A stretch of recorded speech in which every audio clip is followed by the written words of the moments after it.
Friends, today we will be talking about how to write an essay for any competitive examination such as CAPF, IB, etc.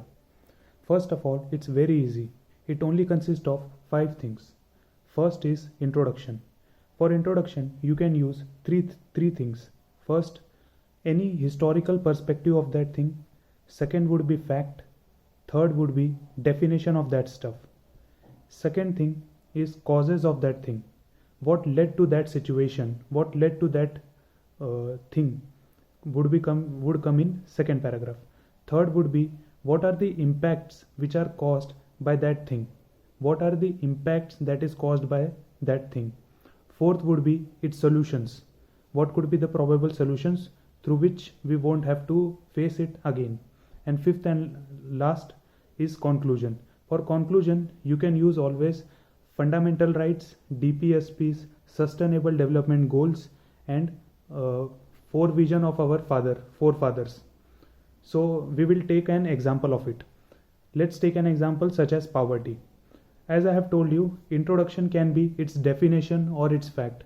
For definition, you could use World Bank definition, which is poverty is anything which denies the basic human amenities to the people, so and which leads to the undignified life for that person. Or secondly, you can use any relevant fact such as any recent report by ILO or World Bank stating that 20 to 30 crore people could go in poverty in next 5 years. This could be a better start.